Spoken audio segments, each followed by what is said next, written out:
Capital markets और mutual fund industry का 20 साल से ज़्यादा का लंबा गहरा अनुभव रखने वाले आशीष सोमैया साहब हमारे साथ कार्यक्रम में शामिल हो रहे हैं। वाइट ऑक म्यूचुअल फंड के आप सीईओ भी हैं और साथ ही इससे पहले लंबा गहरा अनुभव आपका 8 साल का मोतीलाल ओसवाल म्यूचुअल फंड के एमडी और सीईओ के तौर पर भी रहा है। और आपने बैचलर ऑफ इंजीनियरिंग यानी कि इंजीनियरिंग की डिग्री हासिल की है पुणे यूनिवर्सिटी से और साथ ही masters in management studies in finance NM college Mumbai से भी किया हुआ है। बहुत बहुत स्वागत है आशीष जी, आपका धन्यवाद। इस बार आपसे काफ़ी लंबे समय बाद मुलाकात हुई, मुझे ऐसा लग रहा है, या फिर शायद कभी आप बीच में शो में रहे हों और मैं अनुपस्थित रहा हूँ, ऐसा हो सकता है। क्योंकि मुझे ऐसा लग रहा है कि शायद बजट के बाद मैंने I don't think बजट के बाद नहीं हुई सर। ऑल ओके, बिजी तो है, बिजी थे आप? नहीं नहीं, I am very happy to be here. Thank you sir, thank you so much, बहुत बहुत स्वागत है आपका। बताएं सर, मूड माहौल क्या है? पहले भारतीय बाजारों से ही शुरुआत करते हैं। कैसे दिख रहे हैं बाजार आपको? सो अनिल जी, एक्चुअली एक इवेंट जिसका सब इंतजार कर रहे थे, थैंकफुली अब वो इवेंट पीछे हो गया, तो हम आगे की तरफ बढ़ सकते हैं। और ओवरऑल मुझे ऐसा लगता है कि मार्केट में कोई भारी गिरावट या भारी करेक्शन नहीं, बल्कि बस एक सेक्टर रोटेशन आपको दिख रहा है। क्योंकि देखिए 2022 में जब मैक्रो एनवायरनमेंट चेंज हुआ, तो जियो पॉलिटिक्स, तेल का दाम, कमोडिटी के दाम, डॉलर का अप्रिसिएशन, इंटरेस्ट रेट बढ़ना, ये सब मैक्रो चेंजेस के चलते एक तरीके से cyclical, Contra, value, commodity, public sector enterprises, ये सारी चीजें चलने लगी। और जो सो कॉल्ड ग्रोथ है, क्वालिटी है, डिफेंसिव्स हैं, ये सब पे काफी अंडर परफॉर्मेंस देखने को मिला। आप पिछले 3 महीने से आप देखिए तो इंटरेस्ट रेट्स नीचे नीचे की तरफ, डॉलर का डेप्रिसिएशन, ऑयल प्राइस नीचे, जियो पॉलिटिक्स में थैंकफुली अब तक कोई एस्केलेशन तो नहीं हुआ है। तो एक तरफ से दिख रहा है कि भाई पिछले 2 साल जो चल रहा था वो अब करेक्ट हो रहा है, और पिछले 2 साल जो चीजें अंडर परफॉर्म की हैं वो यहाँ से चलने लगे। मुझे लगता है मार्केट को आगे सस्टेन करने के लिए, मार्केट को आगे कंटिन्यू करने के लिए, या मार्केट को आगे रैली करने के लिए ये सेक्टर रोटेशन बहुत ही ज़रूरी था। तो अच्छी बात है कि ये हो रहा है। और साथ में ये भी देखने को मिल रहा है कि भाई स्मॉल कैप वगैरह के बजाय लार्ज कैप अभी आउट परफॉर्म करने लगा है। तो ये भी एक पॉजिटिव ट्रेंड है। मुझे लग रहा है ये sector rotation, market cap rotation market के मूवमेंट के लिए बहुत ज़रूरी था। तो ये है आपके लिए राय। इस वक्त मार्केट में एक बड़ा इवेंट निकलने के बाद एक्शन तेजी की तरफ बनने के पूरे पूरे आसार हैं। क्या कुछ फर्क पड़ेगा सर, जो कुछ अमेरिका में फेड ने ब्याज दरें घटाने का डिसीजन लिया उसको लेकर? क्या आपको लगता है कि क्या वाकई में ग्लोबल मार्केट्स अब आगे और बड़ी तेजी के लिए तैयार होंगे? नहीं, एक देखिए, ग्लोबल मार्केट्स में जैसे यूएस में, और यूएस की वजह से टेम्पररीली शायद हमारे यहाँ पे भी, तो मार्च 2023 का उदाहरण यहाँ पे ठीक बैठता है अनिल जी। क्योंकि अगर आप याद करेंगे मार्च 2023 में जब ये silicon valley bank, signature bank, ये सब हुआ था, तब भी ऐसा अंदेशा था कि अमेरिका में आर्थिक व्यवस्था में एक मंदी की तरफ बढ़ने के आसार है। और 2023 में भी 3 रेट कट का एक्सपेक्टेशन था, जो बाद में हुआ नहीं। लेकिन वो सीक्वेंस ऑफ इवेंट्स हमारे लिए इंपॉर्टेंट है, क्योंकि वहां पे जब ये सारी न्यूज आने लगी तो उनका मार्केट करेक्ट हुआ, उसकी सहानुभूति में हमारा मार्केट भी करेक्ट हुआ। लेकिन मार्केट के करेक्ट होते से ही इंटरेस्ट रेट कट की बात हुई, डॉलर डेप्रिसिएट हुआ, रूपी अप्रिशिएट हुआ, तो थोड़े लैग इफेक्ट के बाद हमको बहुत सारा एफआई फ्लो मिला और मार्केट फिर से चलने लगा। तो मुझे ऐसा लग रहा है कि इस बार अभी तक कोई भारी गिरावट तो हुई नहीं है, लेकिन अगर गिरावट होती भी है तो भी हमको ये देखने को मिलेगा कि भाई थोड़े लैग इफेक्ट के साथ ये जो एफआई फ्लो अभी शुरू हुआ है, ये शायद पेस पिकअप कर सकता है। और मार्केट में अगर कोई करेक्शन आता भी है तो एक रिकवरी पॉसिबल है।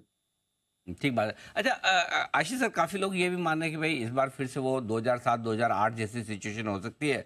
वहाँ पे भी ऐसे ही हुआ था, सितंबर का ही महीना था, 18 तारीख की थी, फेड ने ब्याज दरें घटाना शुरू किया और फिर जनवरी में जाके मार्केट एकदम ख़राब हो गए। तो क्या ऐसा इतिहास अपने आप को दोहरा सकता है? कुछ सीखना चाहिए हमें? एक्चुअली अनिल जी, डिफरेंस केवल अमाउंट ऑफ वॉलेटिलिटी में हमको ध्यान रखना चाहिए। 2-3 चीजें मैं बोलता हूँ। पहली बात यह है कि 2007 में जिस कदर वहां पे लेमन क्राइसिस वगैरह हुआ, वैसा एक्चुअली फीलिंग 2023 में था। इसीलिए मैंने ये silicon valley bank, signature bank और ये सब चीज का इसीलिए जिक्र किया कि पिछले साल ऐसा डर था वहां पे।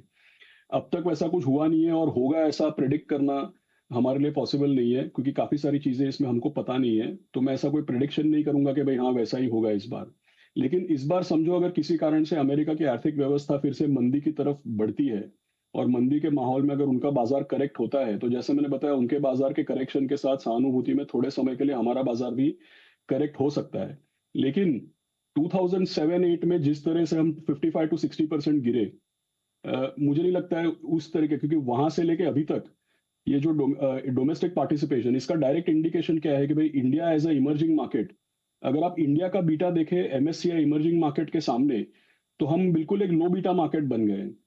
जब बाहर के बाजार गिरते हैं, तो पहले जितना हम सहानुभूति में गिरते थे उस कदर आजकल हम गिरते नहीं है, क्योंकि हमारे मार्केट का बीटा कम हो गया, क्योंकि डोमेस्टिक फ्लो बहुत स्ट्रांग और स्टेबल हो गया है, और हमारी आर्थिक व्यवस्था भी पहले के मुकाबले बिल्कुल ही अलग है।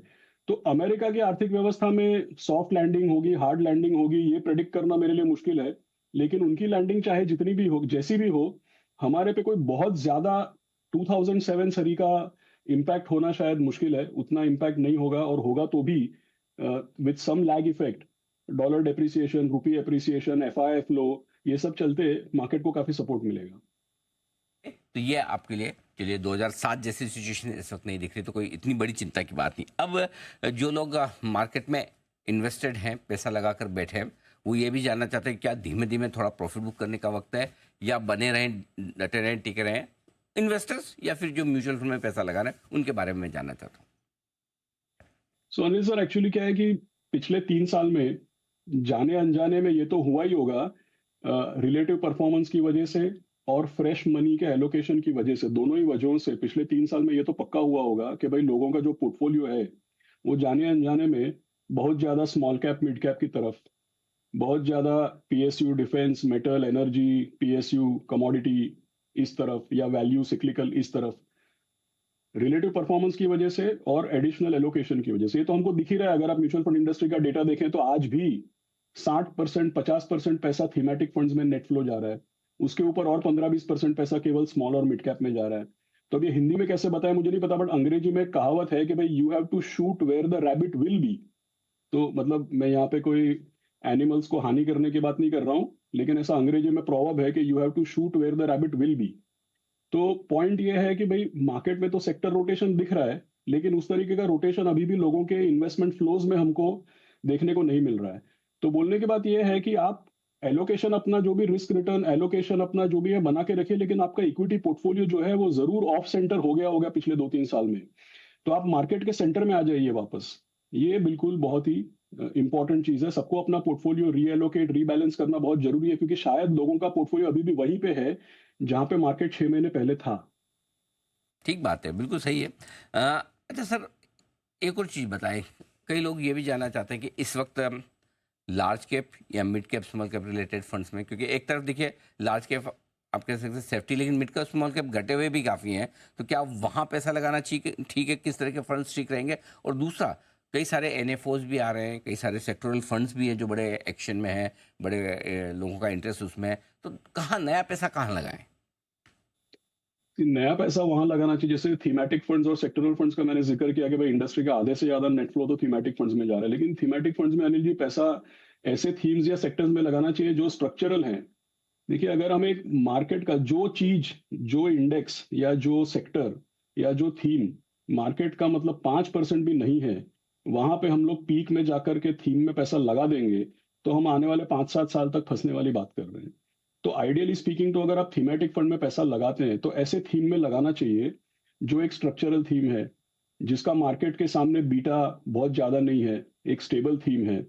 तो low beta theme, structural theme, जो ब्रॉड बेस्ड है, जो मार्केट का आगे जाकर के 10-15-20% बन सकता है कभी, वैसी चीजों में अगर पैसा लगाएंगे तो ज्यादा सस्टेनेबल रहेगा। पिछले 6 महीने में मेरा डर क्या है कि बहुत ही नैरो थीम्स में लोगों का पैसा चला गया, ऐसे ऐसी चीजें जो बाजार का 5% भी नहीं है।